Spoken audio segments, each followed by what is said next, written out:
안녕하십니까, 신구입니다. 요즘 우리 사회가 안고 있는 가장 큰 문제 가운데 하나가 청년 실업입니다. 지금으로부터 대략 한 50년 전에도 그랬습니다. 그때는 오히려 지금보다 훨씬 심각했죠. 전쟁을 치른 지 얼마 되지도 않았고 일자리 또한 지금처럼 다양하지도 않았습니다. 그때 나온 게 파독 광부와 간호사였습니다. 정부는 이들의 임금을 담보로 서독으로부터 1억 5천만 마르크의 상업 차관을 들어오기로 했던 겁니다. 파독 광부, 그리고 파독 광부보다 몇 년 뒤 본격화되는 파독 간호사. 이분들은 서독으로 가서 일을 한다는 이 사실을 아주 특별한 기회로 받아들였던 것 같습니다. 제1차 파독 광부 모집 경쟁률이 대략 잡아서 한 10대 1 정도 됐으니까요. 어머니. 아유, 태호 왔냐? 금방 저녁 차려줄게. 혹시 저한테 편지 온 거 없어요? 편지? 노동부에서 말해요. 파독 신청서를 낸 다음 최종 결과를 기다리는 한 젊은이의 집. 아유, 며칠 전부터 무슨 편지를 그렇게 기다려. 하여튼요. 오늘 한 통 오기는 왔다. 그 네 방 책상 위에 올려다 놨어. 그래요? 김태우는 재빨리 방으로 달려가 책상 위에 놓여있는 편지를 봤다. 노동부 발신이었다. 귀하는 독일 파견 광산 근로자로 선발되어 소정의 훈련을 마치고 합격이야! 내가 드디어 서독으로 갈 수 있게 됐어. 아유, 무슨 편지인데? 어머니, 놀라지 말고 들으세요. 저 서독에 가요. 아유, 무슨 난데없이 서독에 가다니? 아, 그게 무슨 말이야? 서독에서 일할 광부를 모집한다고 해서 제가 지원을 했거든요. 보세요. 제가 이렇게 합격을 했어요. 광부? 아, 기껏 힘들여 대학 보내놨더니 제대한 뒤 복학 생각은 안 하고 광부를 하겠다고? 그것도 서독에서? 서독이니까 하겠다는 거예요. 안 된다. 막장에 들어가 석탄 캐는 게 광부 아니야. 사람들이 무시하는 일이야. 또 고되기는 얼마나 고돼. 그 일을 네가 하겠다고? 어머니, 저 군대도 다녀왔어요. 군에서 근무하면서 생각했어요. 대한민국에서 병역 의무를 마쳤다는 건 세상 어디에 내놔도 살 수 있는 자격증 같은 거라고요. 전 갑니다. 누가 뭐라고 해도 가요. 너 다니는 대학 우리나라에서 알아주는 인류대학이야. 좋은 과야. 졸업하고 취직을 해야지. 아무리 인류대학 좋은 과를 나와도 졸업하고 취직된다는 보장이 없어요. 어머니, 전 제 인생을 서독에서 개척할 겁니다. 두고 보세요.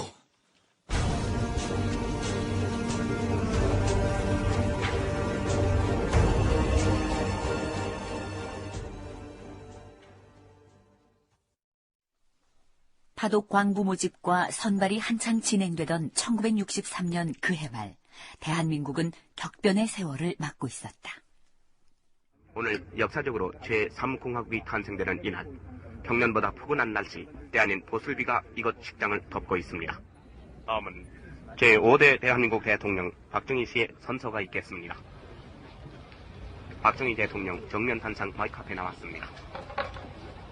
선서, 나는 북한을 순수하고 국가를 보유하며 국민의 자유와 공리의 증진에 노력하여 대통령으로서의 직책을 성실히 수행할 것을 국민 앞에 엄숙히 선서합니다.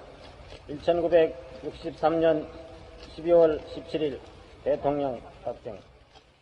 제3공화국이 탄생한 것이다. 제3공화국에 주어진 절체절명의 과제는 경제개발이라고 생각합니다. 그렇지. 경제개발이지. 배경훈 박사? 예, 카카. 토고, 우간다, 방글라데시, 파키스탄. 이 나라들과 우리 대한민국과의 공통점이 뭔 줄 아시오? 토고, 우간다, 방글라데시, 파키스탄이요? 잘 모르겠습니다.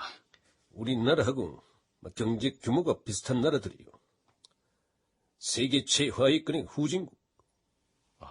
예, 하지만 우리는 작년부터 제1차 5개년 경제 개발을 시작했어. 그런데 시작하면 뭐하나? 실천에 옮길 돈이 없는데. 현실적으로 그렇습니다. 그래서 통화개혁도 하고 해봤잖아. 그래도 안 되더라고. 그러던 차에 백 박사가 힘을 써줘서 서독에서라도 자금을 들여오게 된 건 그나마 다행인데. 예, 그렇습니다. 그지 어떤가? 저기 서독 연방 정부는 이날 어떻게 생각을 해?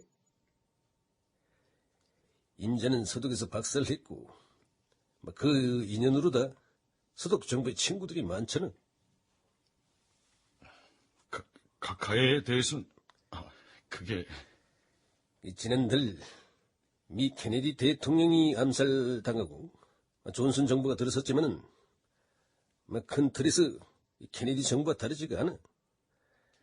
그 말은 이 경제 지원 문제로 여전히 나를 압박할 거라는 말이지. 네. 그런데도 서독은 차관을 주기로 했으니 나에 대한 생각이 그 사람들은 미국과는 다를 수도 있다. 이런 생각을 내가 한 거지.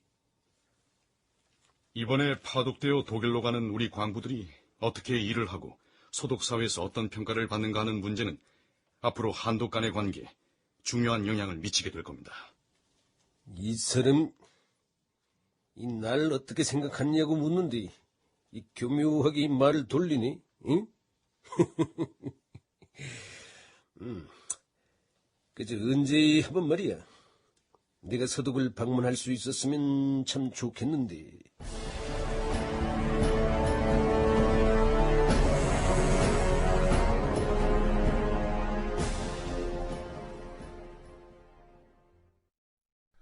(1963년 12월) 저는 그때 대학 다닐 때 아니었나 싶은데요. 아무튼 성인이었습니다. 그래서 기억이 생생납니다. 당시 파독 광부 제1차 필기시험에 합격한 사람들은요, 그 명단이 신문에 실렸을 정도입니다. 마치 고등고시 1차 시험에 합격한 그런 분위기였습니다. 그리고 지금 보면 당시 광부나 간호사로 서독에 갔던 분들 가운데 참 많은 분들이 성공을 거두었습니다. 의사가 된 분, 교수가 된 분, 사업가로 큰 성공을 거둔 분.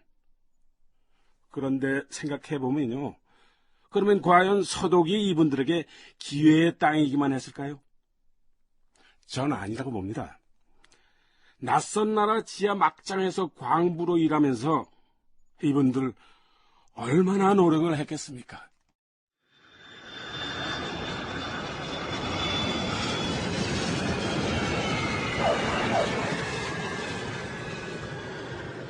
(1963년 12월 22일) 오후 6시 독일 노르드라인 베스트팔렌주 듀셀도르프시의 듀셀도르프 공항. 에어 프랑스 비행기 한 대가 착륙했다. 자, 마침내 여러분들이 꿈꾸던 서독에 도착했습니다. 경제기획원의 이창재 행정사무관이 이들을 인솔했으며 기자가 동승했다. 우리가 도착한 이곳은 노르드라인 베스트팔렌 주정부 관할하에 있는 루르 탄광지대입니다. 이제부터 여러분은 한본 탄광회사의 63명, 남부의 에슈바일러 탄광회사의 60명, 이렇게 나뉘어서 일하시게 됩니다. 앞으로 6주간의 현장 교육이 끝나면 여러분들은 갱 안으로 투입될 겁니다. 자, 내리실 좀 챙기십시오. 이봐, 김태구. 내릴 준비 안 하고 뭐해? 그냥 창밖에 보이는 서독 풍경을 좀 보느라고.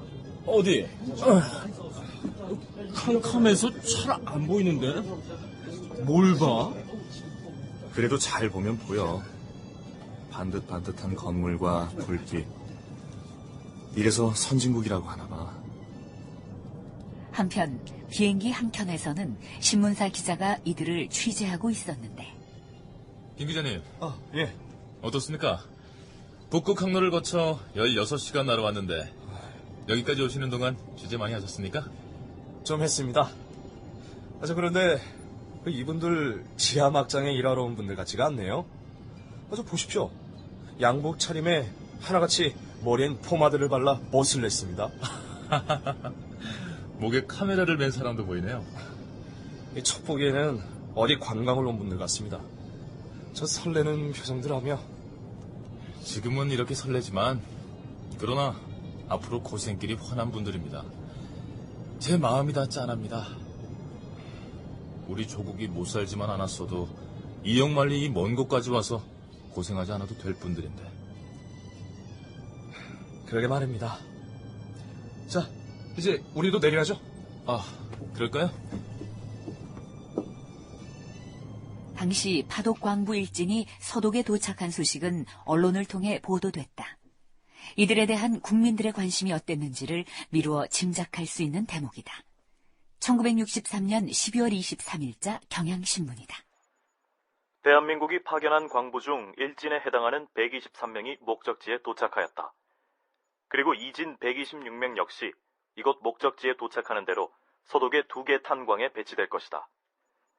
이들은 처음 6주간 실무 훈련과 독일어 강습을 받은 다음 채광 기술의 모든 분야에 관해 훈련받는 기회가 허용이 될 것이며 3년간의 체독 기간이 끝나면 서독 채광 기술자로서의 자격을 받게 될 것이다.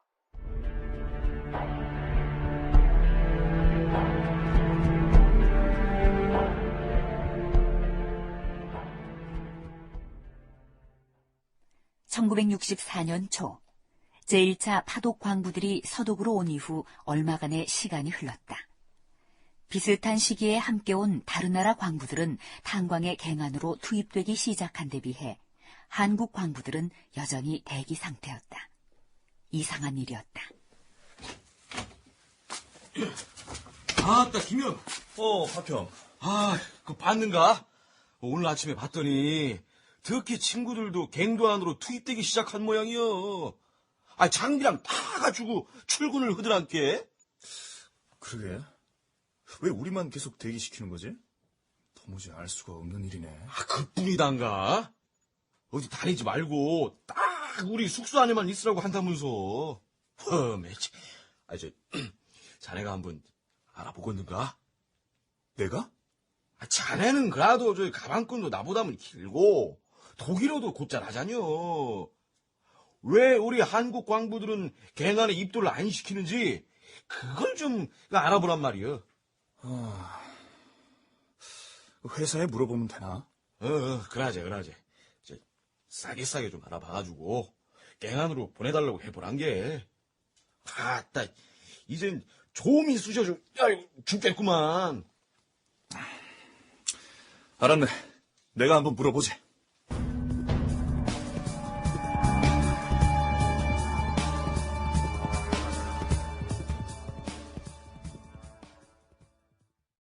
비슷한 시각, 에헨의 광산회사는 주독 한국대사관에 문제를 제기하고 있었다. 아니, 에헨의 광산회사뿐만이 아니었다.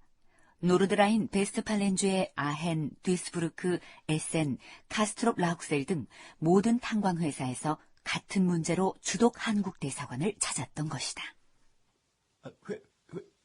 회충이요? 예, 회충입니다. 문제는 회충이었다. 한국 광부들 가운데 단 한 명을 제외하고는 모두 몸 안에 회충이 있었습니다. 다른 나라 광부들에게도 옮기게 되지는 않을지 걱정입니다. 때문에 이런 상태로는 갱안에서 작업을 할 수가 없습니다.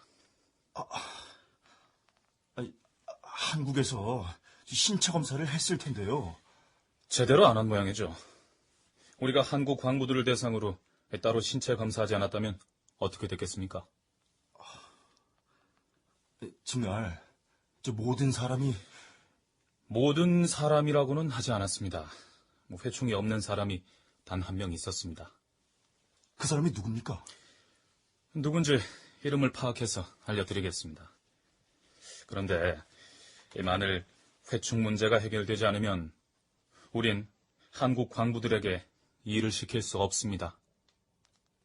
최악의 경우 한국으로 되돌아가야 한다. 이 말씀이십니까?